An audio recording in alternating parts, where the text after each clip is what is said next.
স্বর্ণ একটা মহামূল্যবান পদার্থ। বিশ্বের চারদিকে ছড়িয়ে ছিটিয়ে যে স্বর্ণগুলো রয়েছে তা মূলত খনিজ পদার্থ হিসেবে গণ্য হয়ে থাকে। এই স্বর্ণ 95% স্বর্ণ আসে আপনার খনিজ অঞ্চল থেকে খনিজ পদার্থ হিসাবে। এগুলোকে রিফাইনিং করে এটার শোধনাগারে গিয়ে স্বর্ণটাকে আমরা পরিপূর্ণ স্বর্ণ হিসাবে পেয়ে থাকি। আজকে আমরা আপনাদেরকে এমন একটা ভিডিও দেখাচ্ছি যে ভিডিওতে আপনারা দেখতে পাচ্ছেন কিভাবে প্রাকৃতিক উপায়ে স্বর্ণ সংগ্রহ করা হয়। এই স্বর্ণ প্রাকৃতিক উপায়ে সংগ্রহ করে থাকুক অথবা খনিজ উপায়ে সংগ্রহ করে থাকুক, প্রত্যেকটি অঞ্চলে প্রতিটা দেশে সরকারের কাছে নিয়ন্ত্রণাধীন থাকে।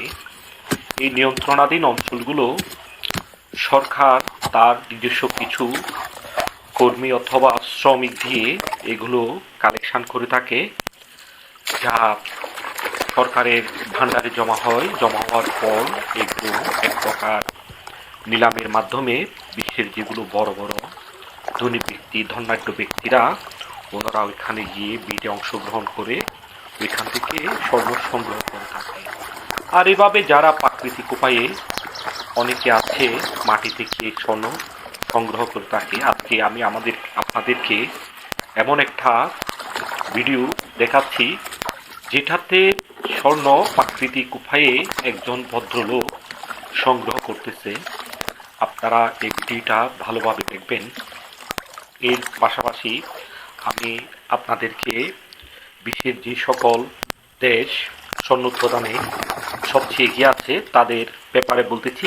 উজবেকিস্তান, তারপর হচ্ছে আপনার দ্বিতীয় নাম্বারে আছে দক্ষিণ আমেরিকা, ডোমিনিকান রিপাবলিক, দক্ষিণ আফ্রিকা, তারপর আছে ইউএসএ, তারপর আছে ইন্দোনেশিয়া, কর্টেস, তারপর আছে কার্লিন, রাশিয়া, তারপর হচ্ছে পাপুয়া নিউ গিনি, এরপরে হচ্ছে আপনার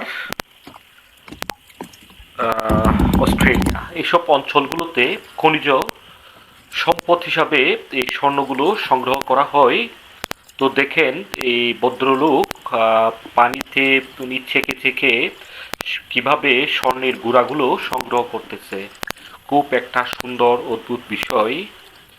তো আপনারা দেখতে পাচ্ছেন উনি ধীরে ধীরে ধীরে ধীরে স্বর্ণের গুঁড়াগুলো আস্তে আস্তে ছেঁকে ছেঁকে নিয়ে নিচ্ছেন। এই যে স্বর্ণের আপনার গোল্ড যেগুলা দেখা যাচ্ছে